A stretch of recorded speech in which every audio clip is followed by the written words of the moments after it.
સૌ પ્રજાજનોને રાજેન્દ્રસિંહ કુંપાવતના બે હાથ જોડી વંદન. આપ સૌની સામે ફેસબુકના માધ્યમથી સમાજની વેદના વ્યક્ત કરવા માટે ઉપસ્થિત થયો છું.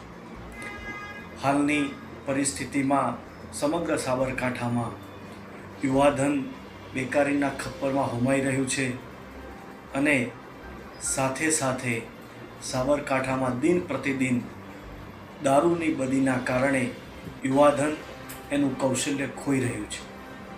યુવાધન વ્યસનના રવાડે ચડી દારૂ, જુગાર, એમડી ડ્રગ્સ, ગાંજો, ચરસ જેવા માદક પદાર્થોનું સેવન કરી અને સમાજ માટે એક ચિંતાનો વિષય ઊભો કરી રહ્યું છે.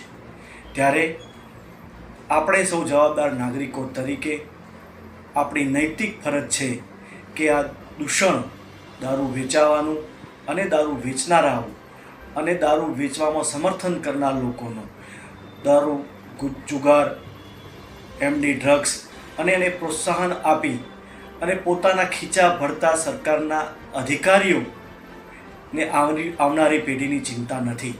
પણ આપણે જો જાગૃત નહીં થઈએ તો આપણી આવનારી પેઢી એ નકામી થઈ જશે. કારણ કે પૈસા લઈ અને આ ધંધા કરાવનાર સૌ કોઈના દીકરા દીકરીઓ એ વિદેશમાં અભ્યાસ કરે છે અને સુખી સંપન્ન જીવી રહ્યા છે. એમનું આવનારું જીવન એ ઉચ્ચ કક્ષાનું રહેવાનું છે.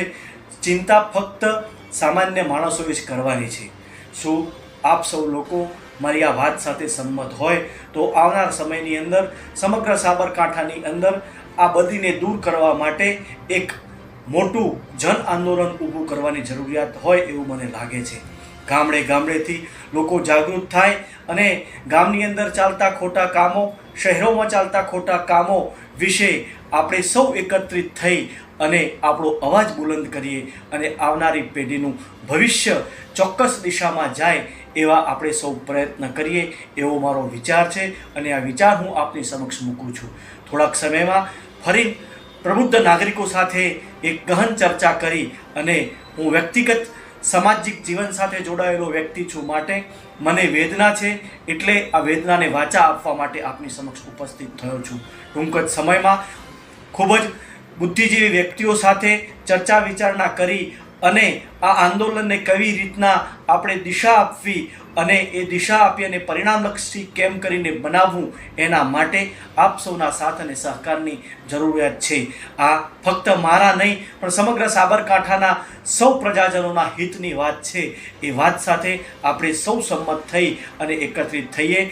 યુવાધન એ ખોટી ટેવોમાં ન ટેડાય અને એક સારી સ્ટ્રીમની અંદર આવે એવી જ ભાવના સાથે આપની સમક્ષ ઉપસ્થિત થયો છું. આપને સૌને પુનઃ એકવાર રાજેન્દ્રસિંહ કુંપાવતના જય જય ગરવી ગુજરાત. જય હિન્દ.